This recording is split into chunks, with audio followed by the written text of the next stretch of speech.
How you doing there? Welcome back to Babble on Talmud. Today we're studying Daf Yud Beis, Daf 12 of Masechtas Zevachim. Friends, here's the dealio. Rosh Hashanah starts in an hour and 25 minutes. That's when candlelighting is. So, good news for you, friends. The good news for you is that this daf won't be more than an hour and 25 minutes. That's the good news. Makes me a little nervous because all these dafs have been insane. But I actually think that this daf might actually end up being a little bit smaller, even though we actually have quite a bit of work to do on Daf Yud Aleph Amud Beis. But maybe if I need to, I'll just try to hurry up. But this actually feels like it might actually be a normal daf, which is kind of nice. Oh, where's my slides? All right, so on today's daf, we have slaughtering korbin pesach in the morning. Should I say a korbin pesach? It's fine. Slaughtering korbin pesach in the morning, right? So of course, we know that the time for the shchitas korbin pesach is Yud Daled B'Nisan Bein Ho'arbaim, in the afternoon of the 14th day of the month of Nisan. What if one slaughters the korbin pesach in the morning of the 14th day of the Nisan? It's taka maybe a touch more interesting than you think. Next, designating a korbin pesach while avoiding Dichui. This becomes interesting, specifically according to Ben Beseira. We are going to learn a Mishnah. We're going to start off today's daf by learning a Mishnah. We'll see the opinion of Ben Beseira. Much of the discussion of today's daf, I guess, Bichlal, was really around Ben Beseira's opinion and trying to discern what exactly is Ben Beseira's opinion. And as part of that discerning, we are going to try and figure out how, according to Ben Beseira, can one designate a korbin pesach while avoiding Dichui Eitzel Mitzvas. It's going to be an interesting discussion. I feel like whenever Dichui comes up, that always promises to be an interesting discussion. And finally, slaughtering an olah, shelo, lishmah. This is going to be the opinion also from our Mishnah of Ben Azai, who says that actually, in addition to the chatas and the korbin pesach, there's also the korbin olah that must be slaughtered lishmah, and otherwise it is puzzle. So that is what we have on the agenda for Daf Yud Beis of Masechtas Zevachim. So here we go. It's going to be a great daf. Friends, we are going to begin on Daf Yud Aleph Amud Beis at the Mishnah, about, I'd say, 25 lines from the bottom of Yud Aleph Amud Beis at the Mishnah Zogt, the Mishnah Pesach, Sheshchoto Shachris, Barba Osir, Shelo, lishmah. Very interesting stuff. So, how am I thinking? The time is, I feel like that's not the way to say it, but whatever. The date is the 14th of Nisan. No, so we're talking about Yud Daled B'Nisan, the 14th day of Nisan, and the afternoon, of course, would be the Zman Shchitas Korbin Pesach, and as we know, so Yud Daled B'Nisan Bein Ho'arbaim in the afternoon. So that's when to slaughter the korbin pesach. Of course, if you slaughter it as a korbin pesach, lishmah, it's ksheres, shelo, lishmah is psula, as we've been discussing recently. What about in the morning on Yud Daled? What about the 14th of Nisan in the morning? So on the one hand, I would think Pashut Pshat would be, and this is going to be the opinion of Rabbi Yoshua, Pashut Pshat would be, well, if the window for slaughtering the korbin pesach only opens in the afternoon, well, then, memela, that means that the morning is not Zman Shchitas Korbin Pesach. When it's not Zman Shchitas Korbin Pesach, so A, that means that you cannot slaughter it l'shem Korbin Pesach. If you slaughter it as a Korbin Pesach in the morning, it'll be possible.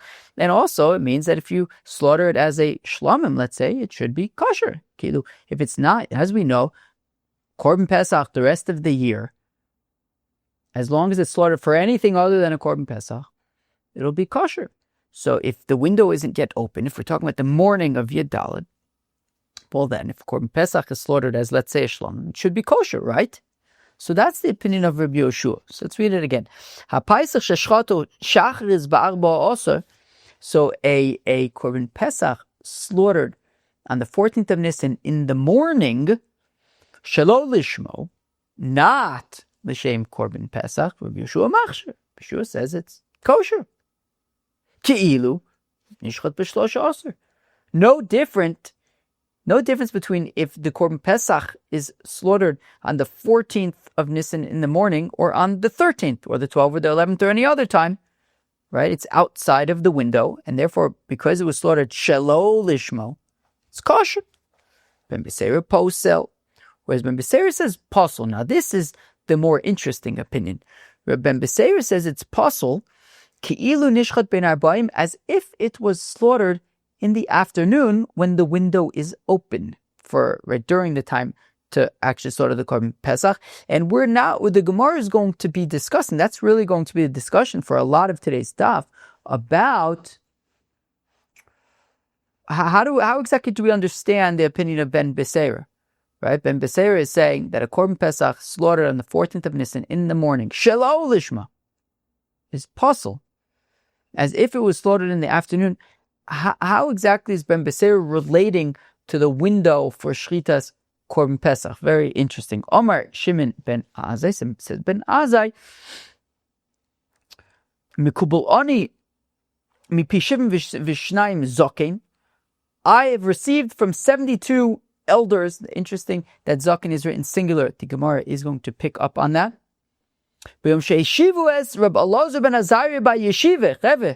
This goes back to Masechta Brachis. What was it? Daf Lamed Gimel, was it? Masechta Brachis.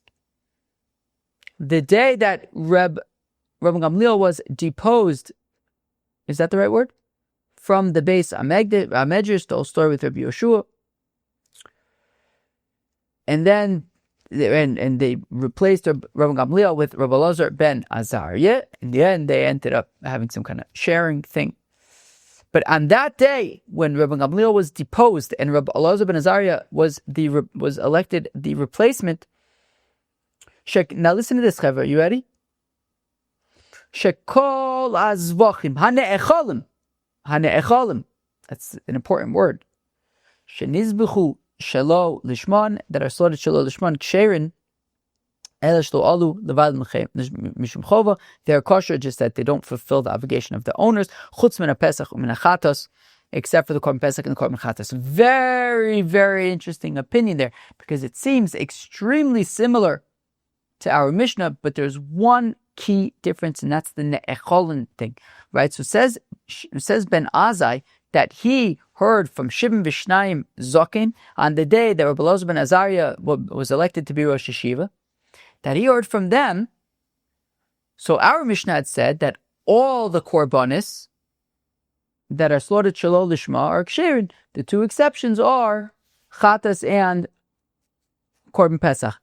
Ben Azai had this tradition from the Shibim Vishnayim Zokin that all of the korbanis that are eaten, the only korban that is entirely burnt on the Mizbeach, that nobody else eats other than the Rabbanu Shalom, other than the Mizbeach, the only korban that is entirely consumed on the Mizbeach is, of course, Chaver, who could tell me?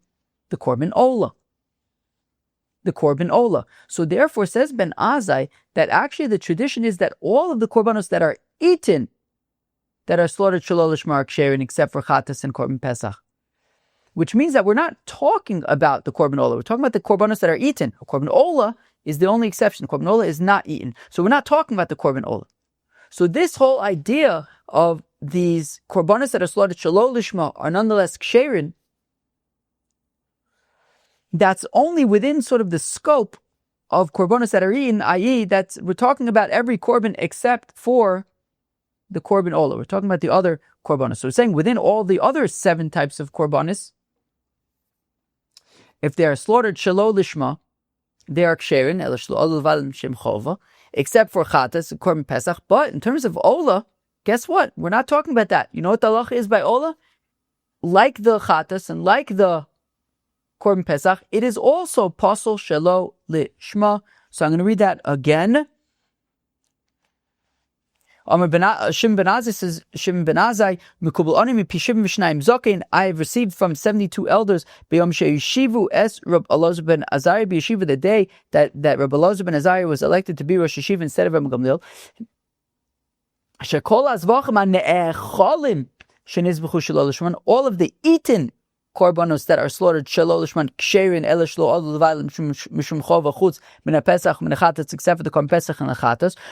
But we're not bechlal talking about the korban olah, because the korban olah isn't eaten. They weren't talking about that one. The halacha by korban olah is also that if it is slaughtered shelo lishmah, it is posol.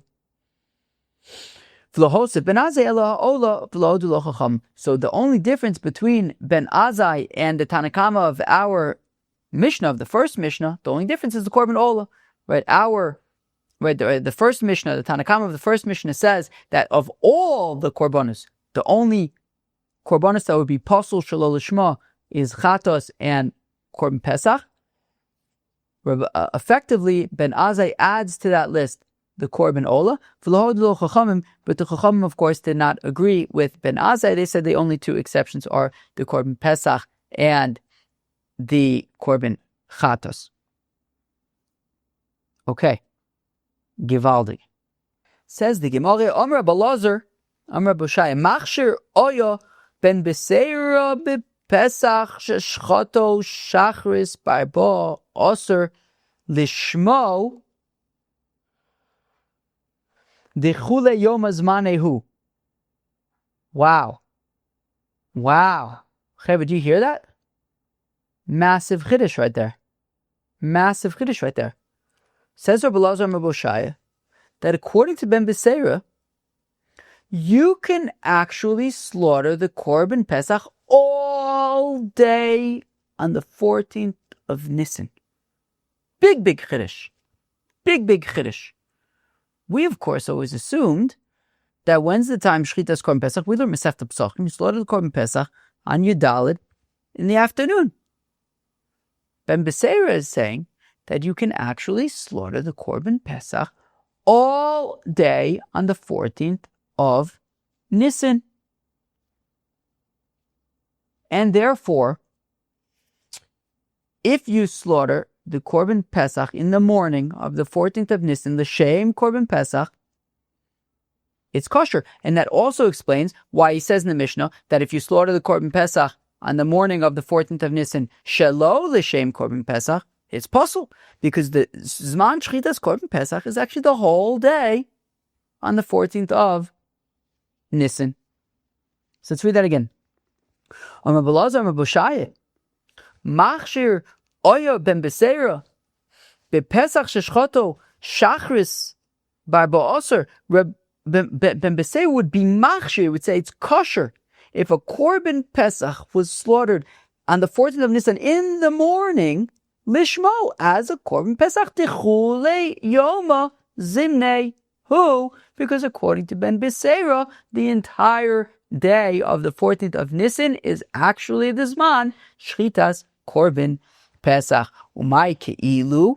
Then, if we look in our Mishnah, our Mishnah was talking about when one slaughters a korban pesach on the 14th of Nisan in the morning, shelo the shem korban pesach. And we said Ben Beseira says it is posel. So he says ki'ilu nishchat ben arbaim. It's posel as if it was slaughtered in the afternoon. Why say as if it was slaughtered in the afternoon? If even the morning, just say because the morning is actually the time for the korban pesach, and you have to slaughter it lishma.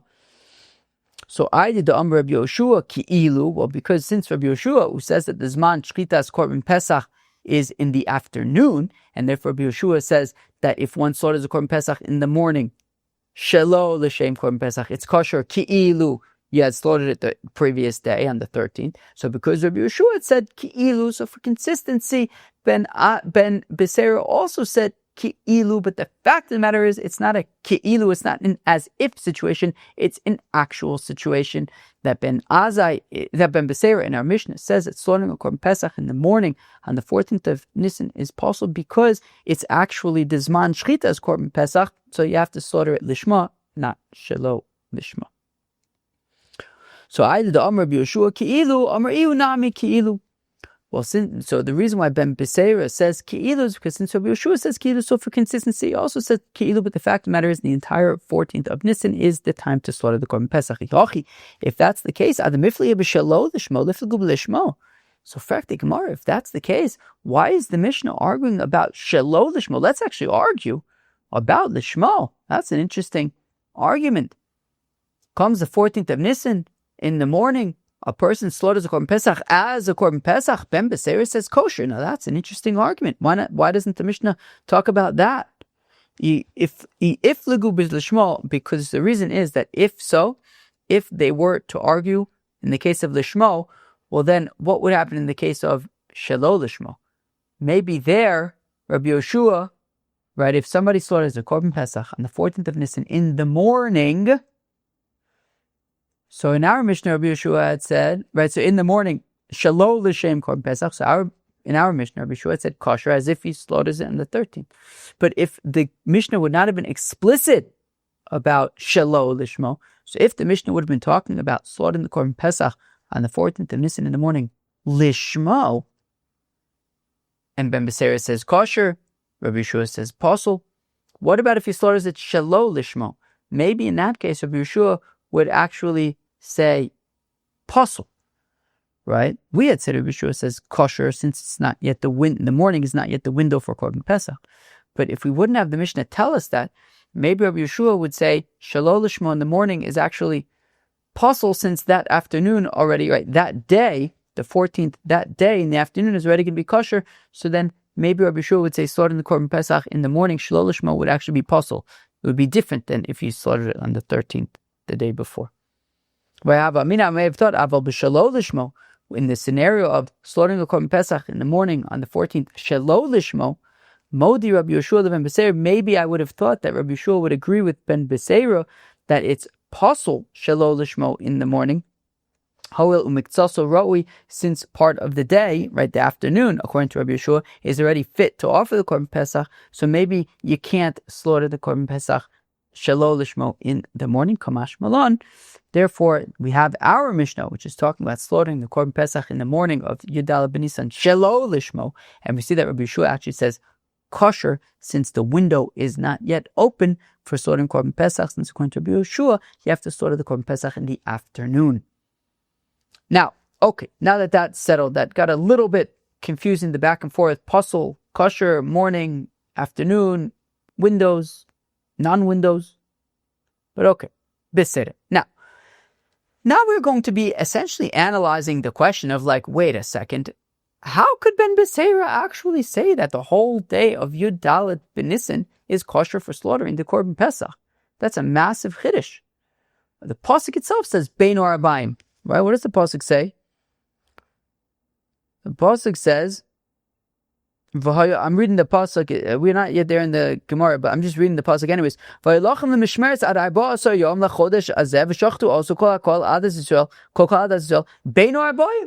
slaughter the Korban Pesach in the afternoon. Comes Ben Beseira, says actually the whole day you could slaughter Korban Pesach. Sounds like a massive chiddush. So frag the Gemara, but the pasuk literally says Bein Arabayim. How could Ben Beseira say that you could slaughter the Korban Pesach the whole day? Omar Olah. Ben Shnei Arovim. You know what Bein Arabayim means, friends? A very creative explanation. We always assume Bein Arabayim means the afternoon. It says Ula Bein Arabayim means between the two evenings. Right? If you imagine every day is night and day and night and day and night and day and night and day. So what's between two nights? A whole day. Bein Arabayim. If you have, right, let's say the night begins right now, candle lighting, right? I have until, it's right now 4:56. I have until 5:59. That's when candle lighting is. 6 p.m. 6 p.m. it becomes the evening. It's not going to be the morning again until about 6 a.m. So basically, and then, so it'll be the evening today from 6 p.m. until let's say around 6 a.m. Then you have a whole day, and then it becomes evening again at 6 p.m. again tomorrow. So between the two evenings, right, this evening, which is only going to end in the morning, and then the evening is going to start again at 6 p.m. the next day. So you have from 6 a.m. to 6 p.m., that's between the two evenings, essentially. The whole day. What's between the two evenings, Bein Arabayim, between the two evenings is the whole day. So Ben Beseira says, when it says Bein Arbaim, it basically literally means that you have the whole day to slaughter the Korban Pesach. So now the Gemara is like totally like thrown off balance, and they're like, wait a second, this is like an absolutely ginormous chiddush. Bein Arbaim doesn't mean the afternoon, it means the whole day. Now we're like going to look at all different scenarios where we have a requirement of Bein Arbaim, and we're going to be like, wow, this changes everything. So now says the Gemara, what about Korban Talmud? Right, of course, by the Korban Talmud it says, Sakeves Seicha Taisev Abokim, Sakeves Sheni Taisev Ben Arbaim. Talmud Shel Shachar, Talmud Shel Bein Arbaim. What even is the Talmud Shel Bein Arbaim anymore? Kielu. Talmud Shel Shachar we offer in the morning. What about the Talmud Shel Bein Arbaim? I always thought that was in the afternoon. What, do I have the whole day for? Like, there's big nafkaminas here. So Talmud Dichsid Bein Arbaim. Hachinami Dechule Yom Kosher. You telling me that the afternoon offering is literally the whole day offering? Also, midichsiv esakeves echad tasava boiker michlal de bein arboim mamish. The Gemara says, well, in that case, since it says esakeves echad tasava boker, so if it's specifically saying, well, the first one's in the morning, so Mimela wins the second one in the afternoon, not the whole day. Ve'emo chad baboker idoch kule yomo. So the Gemara says, but 1 second, maybe a sakeves echad tasava boker, one of the korbanos has to be in the morning. The other one could be the whole day. Either one of them has to be in the morning. Why not suggest the second one, though it doesn't have to be in the afternoon, it could be the whole day. One in the morning, one you have the whole day. Echad vaboker lo shnayim baboker. It says sakeves echad tasava boker. There's only one korban tamid that's going to be offered in the morning. So, no, it's not that there's one korban in the morning and the second one could be the whole day. No. One korban is in the morning, the Talmud Shel Shachar is in the morning, Talmud Shel Bein Arbaim is in the afternoon. Frek de Gemara Neiris. The pasuk says, actually by the Ketores, it says, Vahalis Aharon, I'm reading the pasuk, as Haneiris Bein Arbaim Yak Tirena. Ketores Talmud Lefnei Hashem Elokei. That the pasuk says by the Ketores, that when does Aharon burn the Ketores? When he lights the menorah, Bein Arbaim. When he lights the menorah in the afternoon, at the end of the day, that's when he'll light the I think the second part of the Ketores, right? I think so, right? I think some of the Ketores would machzisoso baboka machzisoso ba'erev, I think. Now it says that the Ketores will be burnt when Aharon lights the candles, Bein Arbaim. So Neris Ichsid Bein Arbaim, Achinami D'chuli Yom Kosher? Are you telling me that the menorah can be lit the whole day, not at the end of the day?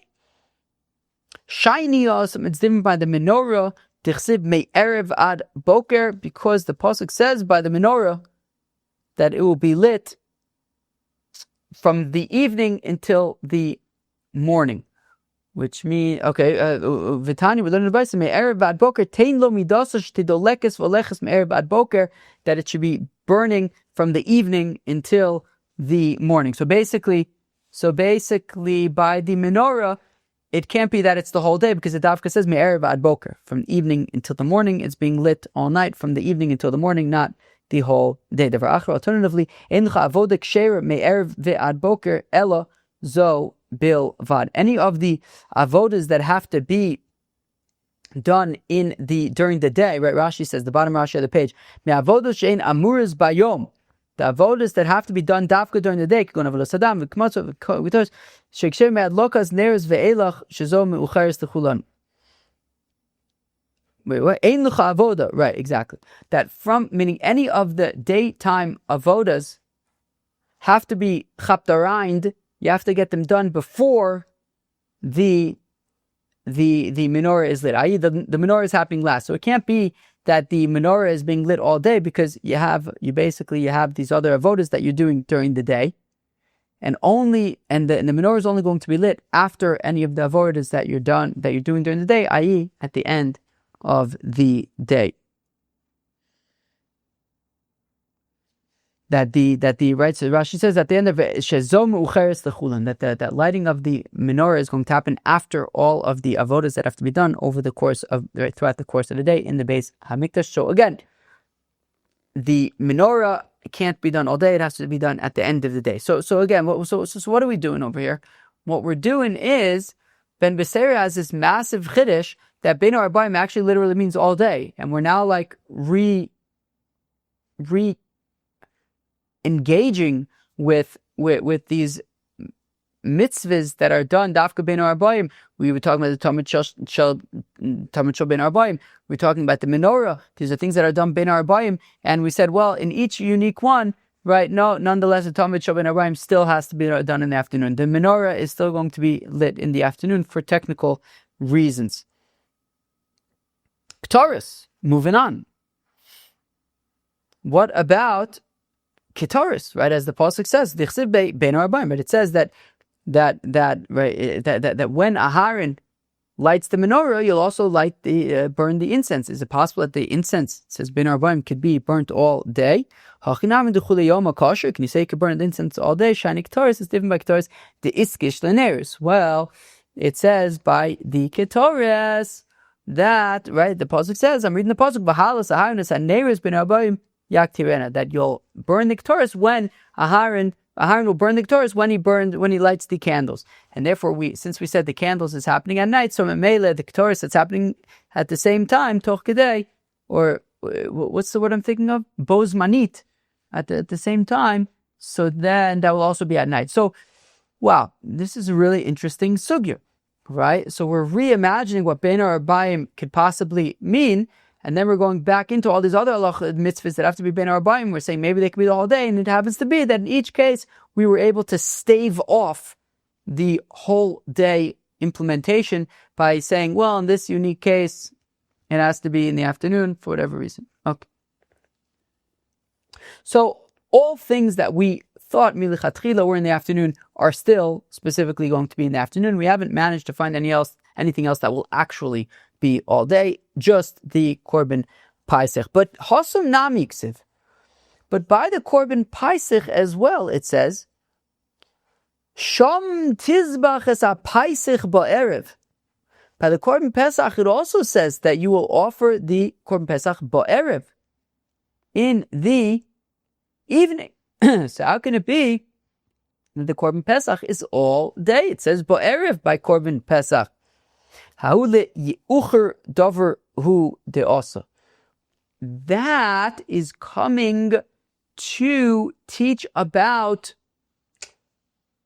sort of precedence, right? To teach that the korbin pesach has to be offered after the Talmud shel bein ha'arbaim. So when it says ba'erev, it's coming to teach not that the korbin pesach has to be offered at night, but that, according to Ben Beseira, he would say that you have the whole day to offer korbin pesach, right? Bein arbaim actually means the whole day. You have the whole day to offer korbin pesach, according to Ben Beseira. Now, what's the deal when it says ba'erev? So that is going to teach us a halacha that, look, if you want to slaughter the korbin pesach in the morning of Yud Daled B'Nisan, Givaldik, comes the afternoon, so now, wait a second. In the afternoon, there's the mitzvah of Talmud shel bein arbaim. So what happens is you actually, at that point, you can't actually now slaughter your korbin pesach until you first slaughter the Talmud shel bein arbaim. You have to wait. Once the afternoon comes, you have to wait until the Talmud shel bein arbaim is slaughtered. And then, after that, you can slaughter your korbin pesach. Who does the sign that we learned in the Brisa? Yu'ucher davar shenemer bo ba'erev uven arbaim. By korbin pesach, it doesn't just say bein arbaim, but it also says ba'erev, as we've seen. The davar shenemer bo ela bein arbaim bilvad. That Talmud shel bein arbaim just says bein arbaim, it doesn't say ba'erev. Whereas korbin pesach says bein arbaim and ba'erev, and that teaches that the korbin pesach is going to be slaughtered after the Talmud shel bein arbaim is offered. So again, according to Ben Beseira, korbin pesach can in fact be slaughtered all day, even in the morning.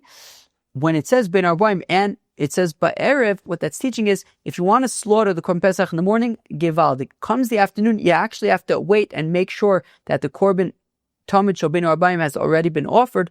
Only once the Talmud Shel Beinu Arbaim has been offered can you then resume slaughtering Korban Pesach. But now, frekti Gemara mi'ika midi dilu shachid le mitzafro omad zimnehu. Is that sounds really strange? That you wake up in the morning on Yud Daled, you want to slaughter Korban Pesach, givald, go for it.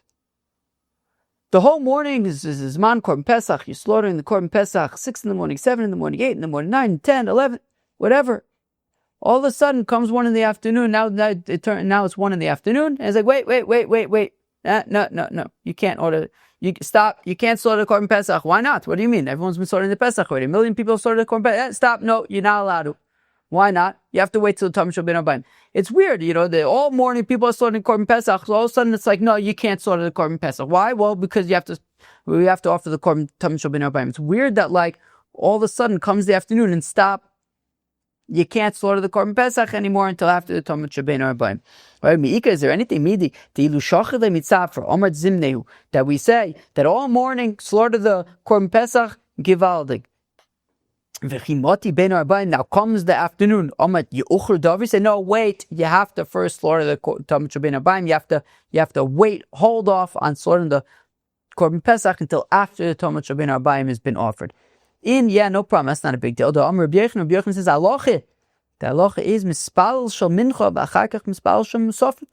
The halacha is that we learned in Masechta Brachos. This is already the second throwback to Masechta Brachos today. Would you look at that? Also the 4th parak of Masechta Brachos. Second throwback to the 4th parak of Masechta Brachos. Akuponim. So we learned ages and ages ago that, of course, we know that you can daven musaf in the morning, right? Imagine, right, shacharis. Imagine you go to a minyan that starts early enough that they're davening musaf and it's still the morning time. I think where I daven, they probably still daven musaf in the morning. Maybe it depends if it's the winter or not. But anyways, you could daven musaf in the morning. However, comes the afternoon, and now the question is, if you have to daven mincha and you have to daven musaf, which do you daven first? So now, in the morning you daven shacharis, and then you daven musaf. But now comes the afternoon, we say, wait, don't daven musaf now. Actually, wait, first we want you to actually daven mincha. In most cases, you're davening shacharis, and then you're davening musaf, and you're going to daven mincha later. But now comes the afternoon, we say actually daven mincha before you daven musaf. So, okay, it's not such a chiddush that if it was the morning, you would daven musaf before mincha, but now all of a sudden it's the afternoon, we say, wait, you have to daven mincha and musaf? Daven mincha first and daven musaf later. Don't daven musaf now until after you daven. Don't daven musaf now until after you daven mincha. So again, the Amr Rabbi Yochanan says, the halacha is mispal shel mincha, that first you daven, that comes the afternoon, first daven mincha, v'achar kach mispal shel musafin, and then daven musaf, even though if it was the morning, you would have daven musaf, even though you haven't yet daven mincha. So we do have such a precedent. So now, flag the Gemara, v'na'aborim dichsiv gabe ketoris v'neres lo amali. Now, if we're going to say that Beinu Arbaim really means, or we want to argue, according to Ben Beseira, that Beinu Arbaim really means all day. Now, it says Beinu Arbaim by Ketoris, it says Beinu Arbaim by Neris, it says Beinu Arbaim by Talmud Shel Shach, by Korban Talmud, etc. But what's the point? Right? We say the Ketoris v'Neris Lomali, right? So by Neris, by Ketoris, it says Beinu Arbaim, but Beinu Arbaim means all day, and yet we don't do these things all day, so why bother writing Beinu Arbaim? Why? If we're saying Beinu Arbaim means all day, why bother writing all day if it's not really true? It has to be at night, in the evening. Ve'od, and more so. Heishiv Rebbe Tachas ben Beseira, that Rebbe answered for ben Beseira, the Tiv Rabbi Yeshua, according to Rabbi Yeshua, who had said, no, what happened in the Mishnah? The Mishnah was talking about if one slaughters on the 14th of Nisan in the morning a korbin pesach, shelo lishmah, Rabbi Yeshua says it's kosher because it's not yet the window for slaughtering korbin pesach. So now in Ben Beseira it said it is Pasul, Ke'ilu, you slaughtered in the afternoon. So now Rebbe had responded on behalf of Ben Beseira, Lediv Rabbi Yeshua, that according to Rabbi Yeshua, Loyim Omait Bishlosha Osir She'en Miktsasa Ra'ui. That Rebbe responds to Rabbi Yeshua, he says, Rabbi Yeshua, I get what you're saying. I get what you're saying.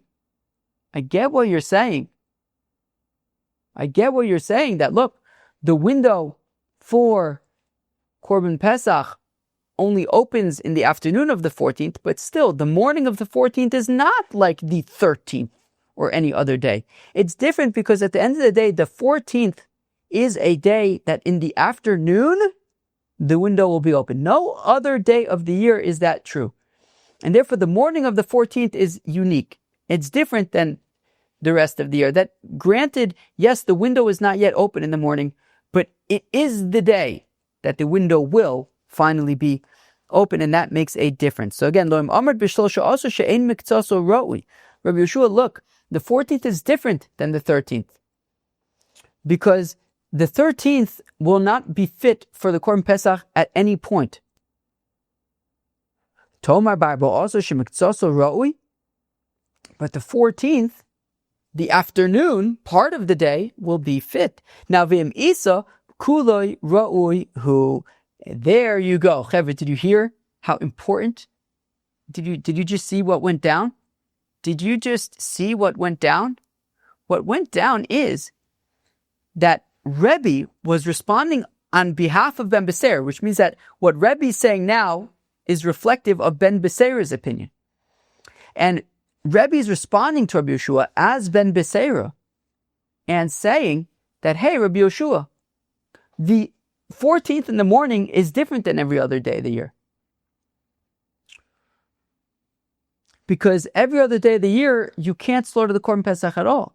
But on the 14th, you can slaughter the Korban Pesach in the afternoon. Did you hear that? In the afternoon. Rabbi Yehuda is saying on behalf of Ben Beseira that the time to slaughter the Korban Pesach is in the afternoon. Not in the morning, in the afternoon. Now Rabbi Yeshua had said, yeah, exactly. The time to slaughter the Korban Pesach is in the afternoon, and therefore the morning is no different than the 13th. And if you slaughter it shelo l'shem Korban Pesach, it's kosher.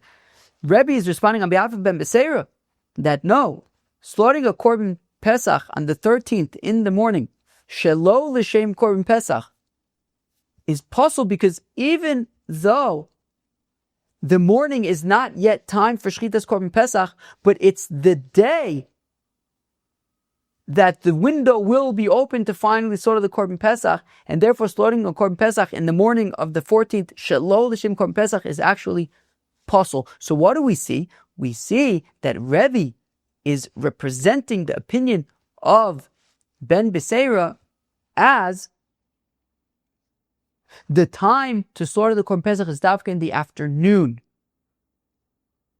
And yet he still says that slaughtering the Korban Pesach in the morning, shelo l'shem Korban Pesach, is possible, since the 14th is the day that you can finally slaughter Korban Pesach, and therefore you can't slaughter Korban Pesach in the morning of the 14th, shelo l'shem Korban Pesach. You can't do that. Lots of can'ts, lots of negatives, but hopefully that was clear enough. So we see that Ben Beseira's opinion is that the time to slaughter the Korban Pesach is davka in the afternoon, not the whole day. Ela Amar Rabbi Yochanan, rather, says Rabbi Yochanan, Posel hoya ben Beseira bepesach sheshchatu ba'bo also shachris bein lishmo bein shelo lishmo. So says Rabbi Yochanan that actually here is the opinion of Ben Beseira.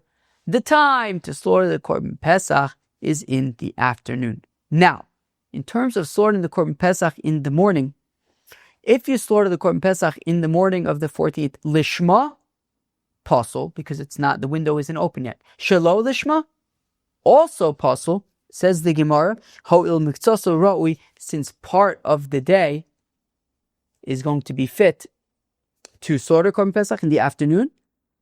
Therefore, you can't slaughter the Korban Pesach in the morning. Shelo l'shem Korban Pesach. It's not like every other day of the year. So, according to Rabbi Yochanan, according to as explaining Ben Beseira, according to Ben Beseira, the Korban Pesach needs to be slaughtered in the afternoon. In terms of the morning, you can't slaughter the Korban Pesach whatsoever. Not lishmah, not shelo lishmah. So now we get to a really interesting part of today's daf of designating a Korban Pesach while avoiding Dichui. Now we get to a really interesting sugya of Dichui. Dichui is when something gets pushed off. What does that mean in our context? So very interestingly, according to Rabbi Yochanan, as explaining Ben Beseira, we basically hit a Korban Pesach dead zone. We basically hit a Korban Pesach dead zone on the 14th of Nisan in the morning. Comes the 14th of Nisan in the morning, there is a Korban Pesach dead zone, according to Ben Beseira. If you slaughter the Korban Pesach lishmah, it's possible because the window doesn't open till the afternoon. If you slaughter the Korban Pesach shelo lishmah, it's also possible because since the 14th is the day that the window will finally open to slaughter the Korban Pesach and for it to be kosher as a Korban Pesach, you can't slaughter in the morning shelo l'shem Korban Pesach. So you hit this Korban Pesach dead zone.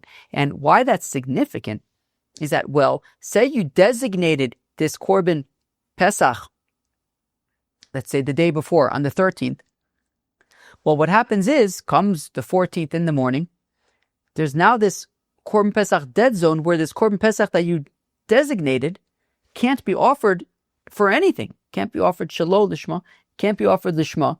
You basically hit this Korban Pesach dead zone, which pushes off this Korban Pesach, hits this dead zone where it's useless.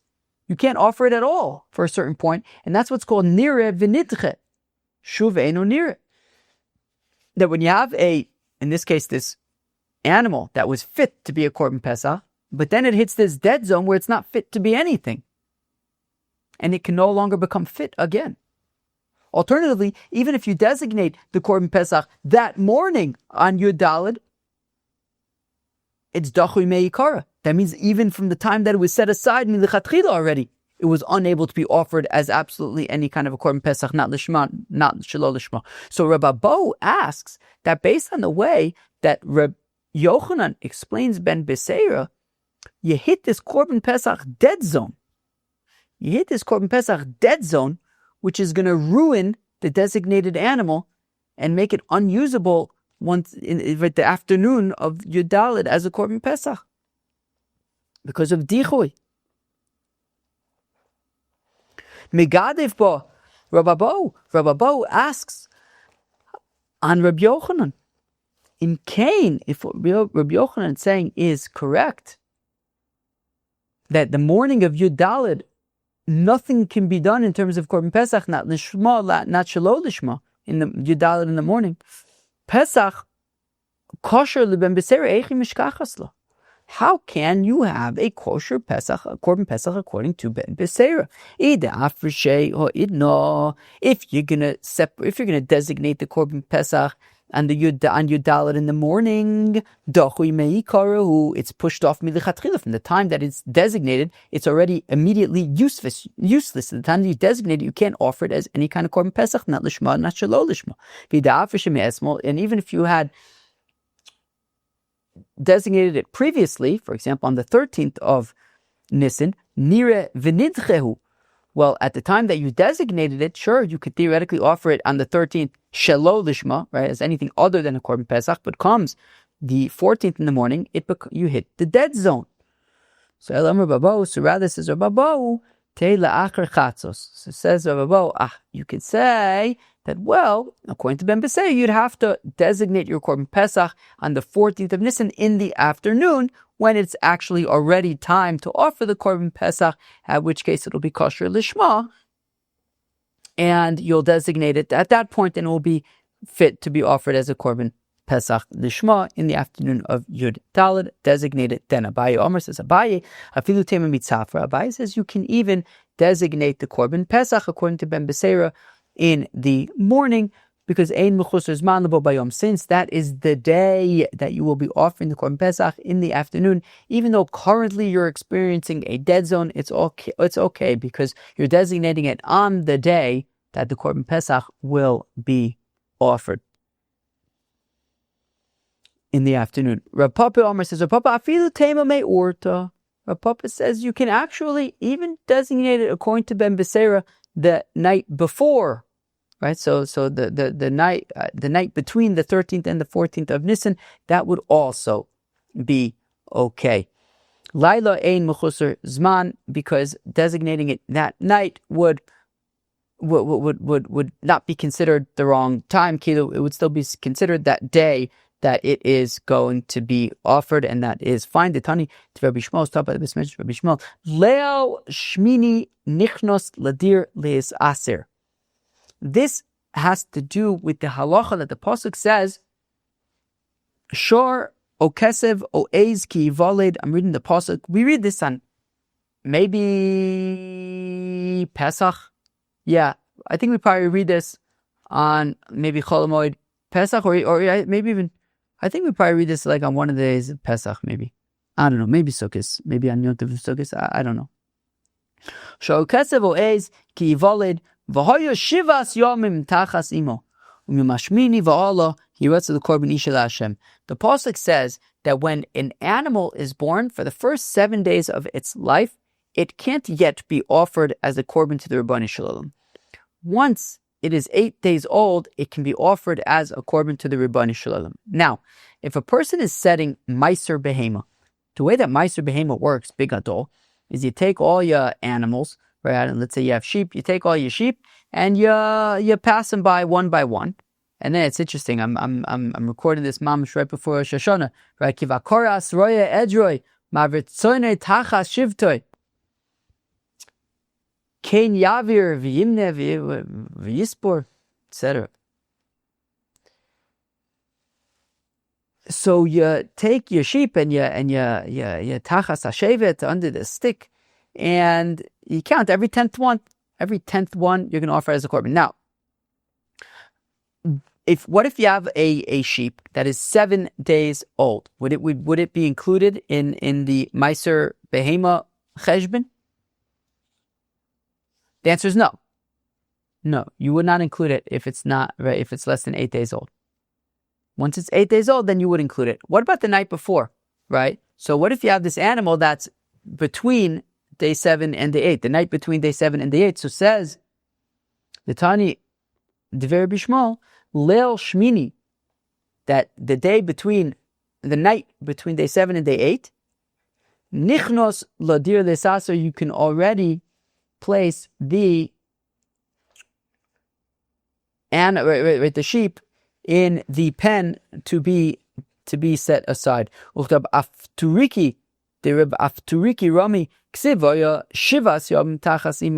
one hand the pasuk says for 7 days the animal will be with its mother. Laila chazi, implying that already the following night, the night between day 7 and day 8, is already fit to be a korbin. But the pasuk also says that only from day 8 can it be a korbin, implying that the night between day 7 and day 8 the animal cannot be offered as a korbin. How is this? On the one hand, we're saying the following, right? The Leil Shmini is mutter to be a korbin. The other hand, we're saying Leil Shmini is also to be a korbin. How so? Laila likdusha v'yom le'artzoya. The answer is, in terms of Leil Shmini, in terms of the night between day 7 and day 8, it can be designated as a korbin at that point. It cannot yet be offered as a korbin until the next day. So here as well,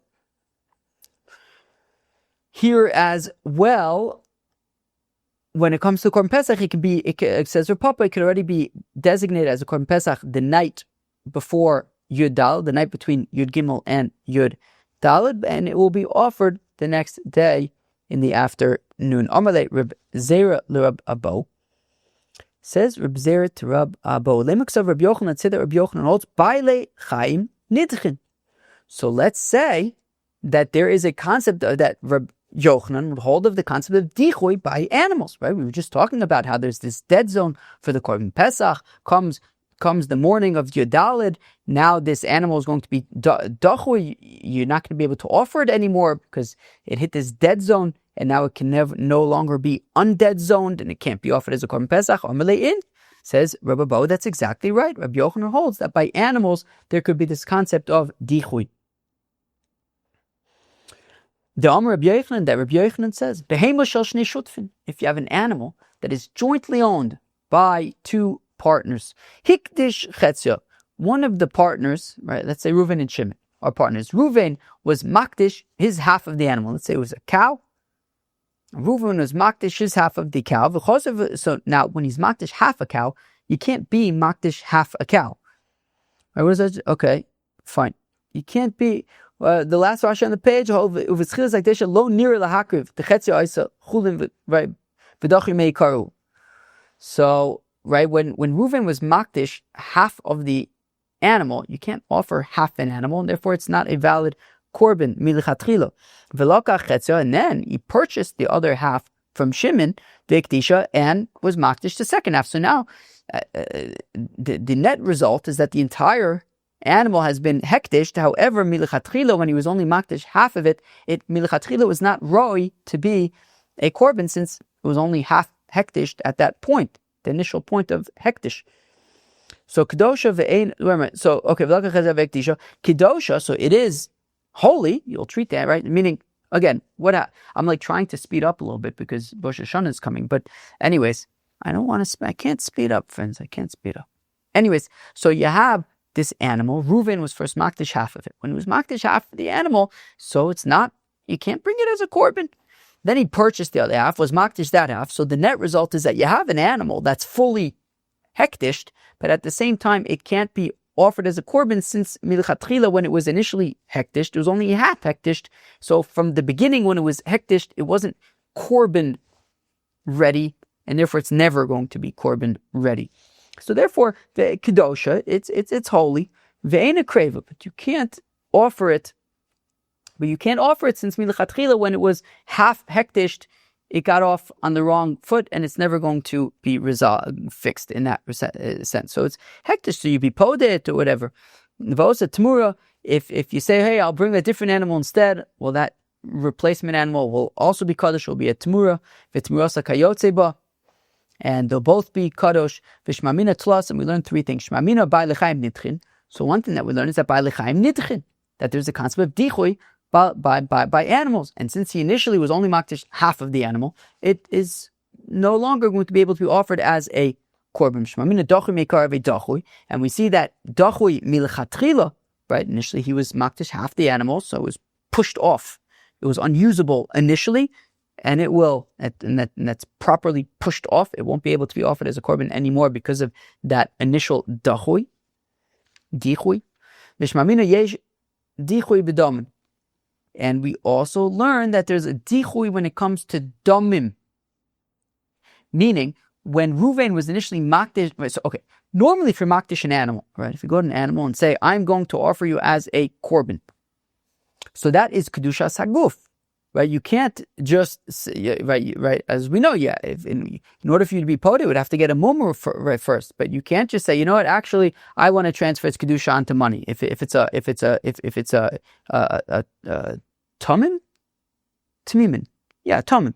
If it's healthy, you can't just transfer its value onto money. As opposed to like if you makdish your lawn mower to the Beis Hamikdash, you could transfer that onto money and give money. But an animal that you makdish as a korbin, it has kedusha saguf. You have to offer it as a korbin. However, we're saying yesh dachui b'domim, that in this scenario though, when you're makdish half an animal, it's not going to be kedusha aguf because you can't actually offer it as a korbin. So it basically it's hektish in terms of its value, and we see that something that's kedushas domim, we're seeing can also be dachui, right? That dachui applies even to kedushas domim, and we're saying that since he was initially in the makdish half of the animal, it can never, and that was only dachui b'domim, it was only its value, it wasn't actually kedushas aguf, but still we'll say dachui, and it can never be offered as a korbin.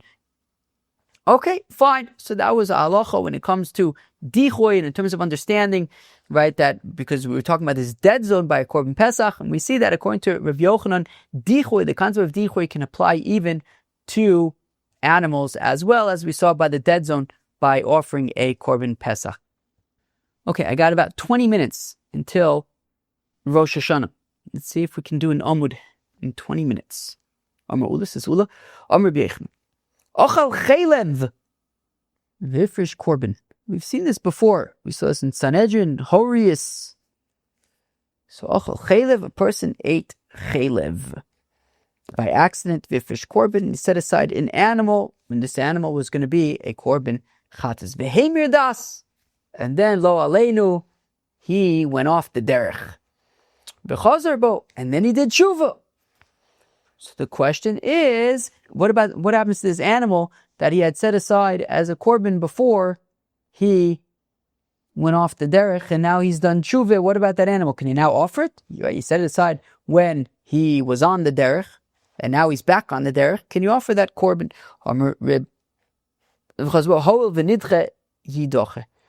No, since at the time that he went off the derech, while he was off the derech, so he was unable. You can't, right? Zevach v'shoyim toeva. Okay, the person is off the derech and he's bringing a korbin. Right, a person. I mean, he said to heck with this religion stuff, and now he wants to bring a korbin. No, so we say that hol v'nitche, since this korbin was unofferable while he was off the derech. So therefore it's unofferable forever. When he comes back, he can't now offer the korbin once again. Itmar nami was also stated, Amar B'Yirmiyah, Amar Abo, Amar B'Yechanan, Ochal chelev v'hifrish korbin. If a person ate chelev by accident and he set aside an animal to be a korbin chatas, v'nishtate, and then he lost his mind, and he was a person who was considered a shota, and as a shota, he was unable to offer the korbin chatas. But then his mind came back to him. Once again, we say, since he went to a period where he was unable to bring his korbin because he had lost his mind, he was considered a shota, so he's unable to bring it now that he has come, that he's come back to himself. We need both cases, the case of going off the derech and the case of becoming a shota, and in both cases returning. If we only had the case of going off the derech, and we say that when he does tshuva, he can't bring that korbin anymore, the initial korbin, mishum dehu dachi nafshi biyadayim. Okay, so I'll say that maybe in that first case, he can't bring his korbin, the korbin that he had set aside prior to going off the derech, because it was his own doing. Right, it was his own choice to go off the derech. He did it himself. He can't now bring that korbin anymore. Haval hacha, but in the second case where he lost his mind, he became a shota. The memele idche. It happened on its own. Right, he didn't do it. He lost his mind. It happened on his own. He didn't do it to himself. So kiyashin dami. Maybe I'll say it's like he went to sleep. Right, a person sets aside a korbin and then goes to sleep for a few hours. He's lost his mind in a certain sense, right? He's not conscious. He's not in control of himself in the same way while he's sleeping. And now he wakes up and he could still bring the korbin. So maybe I might think that a person becomes a shota, but then comes back to themselves. Maybe it should be, in some ways similar to a person goes to sleep and wakes up, and that's fine. So therefore we have to say that no, it's different when he loses his mind, he becomes a shota. When he comes back to himself, he's unable to bring that initial korbin. And if we only had the case of the person losing his mind, so I'll say mishum de'ein biyodo lachzor. The reason why he's unable to bring the initial korbin is because while he was a shota, it wasn't in his power to be able to do tshuva. He was a shota. He had lost his mind. He wasn't in a position to be able to do tshuva. Aval hachod yesh biyodo lachzor. But the person went off the derech at every moment he was able to do tshuva. It was in his hands. So maybe I'll say that maybe he would be able to offer that korbin because he was kind of in control the whole time. Tzricha, therefore we have to say in both cases he's unable to bring the korbin that he had set aside initially. But Rabbi Yirmiyah asks a very interesting question. Ochal chelev v'fish korbin. If a person ate chelev by accident, set aside a korbin chatas, v'horu bezdin shechelev mutter. Of course, we're fresh off of Masechta Horius. We know all about Parlam Davar Shel Tzibors. So basically, he had eaten chelev, a certain type of chelev, let's say, and he realized he wasn't allowed to eat it. So he had set aside a korbin, but then he finds out that Bezdin just ruled that the type of chelev that he ate was actually mutter. So now, if Bezdin rules that it's mutter, so then anybody who eats chelev, that particular chelev is going to be potter from bringing a korbin chata. So basically, it's like it's in a sense like a korbin chata's dead zone, right? Meaning, at this point, so he had eaten chelev and set aside a korbin for it, but then all of a sudden there came this reality where actually people aren't going to be bringing korbin chatases for eating that kind of a chelev. But then they realized, oops, no, we made a mistake. And once again, actually, you do need to bring a korbin chatas for chelev. So this person says, okay, well, I already set aside a korbin. Can he bring it? So we say, what's the halacha? Mi have dichui olah, have dichui. Do we say that it's dichui and he can't offer the initial korbin? Or do we say it is not dichui and he can offer the initial korbin? Amrlei ahu sava. So a certain elder responded, Ki posach Rabbi Yochanan b'dechuye, that when Rabbi Yochanan would teach the sugya of Dichui, meha posach, he would start with this sugya, i.e., this is Dichui. He can't bring the initial korbin that he had set aside. My time, how come? Hasam gavra idche korbin lo idche hacha korbin nami idche. Because interestingly, look, when it came to the fellow who went off the derech, when it came to the shote, so in that case, nothing changed in terms of the korbin, keilu, right? Ruvain ate chelev by accident, he set aside a korbin, then he went off the derech. Now, if Shimon would have eaten that same chelev, and he was on the derech, so he would have to bring a korbin chatas. So the korbin chatas, nothing changed in terms of the korbin chatas. The person changed. When it came to the parim davar shel tzibur, the whole concept bichlal of korbanis changed. All of a sudden, the whole concept of having to bring bichlal a korbin, if the next guy ate chelev, there's no korbin chatas for this anymore. So that's considered dachui.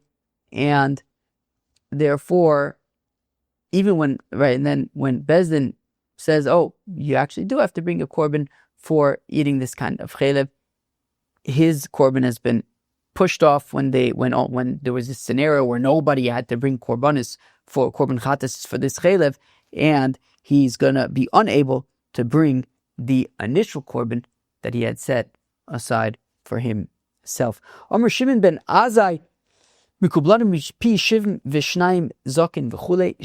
Azai had said in our Mishnah that he had heard from the 72 Zikanim on the day that Rabbi Elazar ben Azariah was elected Rosh Yeshiva. Why Zaken singular? Should it be Shivim V'Shnayim Zikanim? It's singular because they were all of one opinion. They were all of the same opinion that in olah that is slaughtered shelo lishmah is possible. They were ki'ish achad. They were of one opinion. They were of one mind that a korbin olah slaughtered shelo lishmah is possible. All right, friends, and now the final portion of today's daf. I think I'll be able to get it in before Rosh Hashanah begins, which is great because I'm super behind, very super behind. Slaughtering an olah shelo lishmah. Okay, now right, this opinion of Ben Azai that in addition to chatos and korbin pesach, also a korbin olah that's slaughtered shelo lishmah is possible. So the Mishnah had said that Ben Azai added just olah amr. Huna my time in the Ben Azai. Huna says, what's pshat with Ben Azai? Why does he say that an olah shelo lishma is psula? Olah hu isherech nichoyech la Hashem. As the pasuk says, olah hu, it needs to be lishma, he lishma kshera shelo lishma psula. That a korbin olah needs to be slaughtered lishma. If it's not lishma, it's psula. Like we've seen similar things by korbin chatos. So Osham nami ksiv bei hu, but by korbin Osham it also says hu, as we've seen this argument before. But ahu lachar aktar say murim udichsiv. But by the korbin Osham, when it says hu, it's already after the emurim, the parts that are burned on the mizbeach have been burned, right? And by burning things on the mizbeach, those things aren't actually ma'akev, so therefore doing them not lishmah isn't going to ruin the korbin. So but by korbin olah, right? So meaning we said that by korbin asham it says who, but that's by the haktaris emurin. Well, guess what? By olah also, when it says who, is by the haktaris emurin. So shelo lishmo won't make it possible. So trei uksiva, but by korbin olah it says who twice, and therefore even though yes, you can say fine, the first one is written by the haktaris emurin, and therefore it's not going to ruin the korbin. But what about the second one? What's the deal with that second one? That second one must become to teach that it has to be done lishma.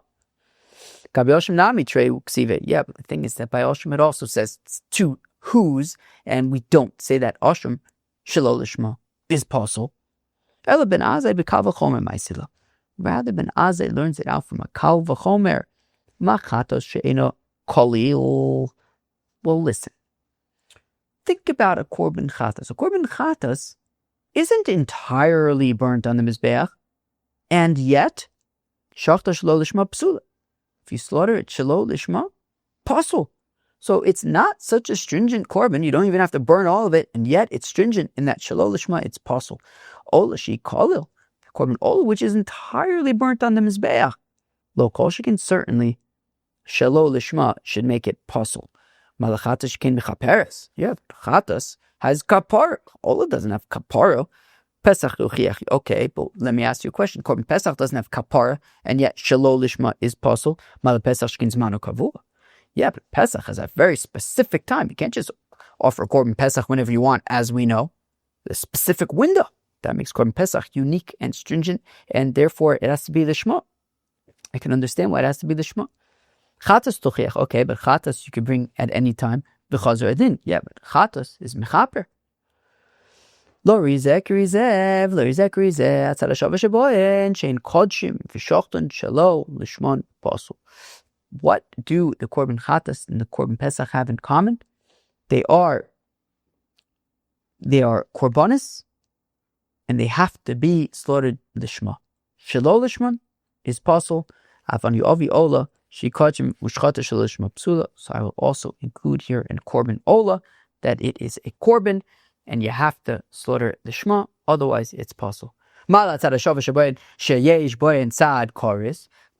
chatas and korban pesach both have a chorus angle to them. Korban chatas is brought if you violated something that you chayav al zdono chorus, and that's korban chatas, and korban pesach, if you don't offer it at the time that you need to, you chayav chorus. So both chatas and pesach have a chorus angle to it. Masha'ain came by korban olah. Well, tzad ben Azai tzad karis laparch. Yeah, but Ben Azai isn't too fussed about the whole karis thing, since they're different anyways between the korban chatas and korban pesach. Korban chatas is if we're doing an avera that has karis associated with it. Korban pesach is if you don't bring the korban, then you chayiv karis for not bringing the korban. The relationship with karis is different. Asham nami laisi. Okay, well if that's the case, then why don't we also include asham? It's a korban, and you should have to do it lishma. Asham parich malatzad hashav shabayin shekein yeshnam betzibur could be yachid. Yeah, but the thing is, by all of those other with that by korban chatos, there's a chatos betzibur, right? Let's say Rosh Chodesh, for example. Korban Pesach we consider it to be a korban betzibur since it's eaten together with other people, b'chabura, whereas an asham is not betzibur. Alternatively, tzad karis nami parich. You know what? The question about karis, that by chatas and by pesach there's karis, it's actually a good question. Well, if that's the case, then how does Ben Azai say that by an olah it has to be lishma? Ben Azai, Gemara Gomer Lo. Ben Azai, why does he say that an olah has to be lishma? It's not learned out from psukim or anything like that, or a kal v'chomer. It's learned out from the fact that that the 72 elders said that this is the halacha. This was the tradition that he had.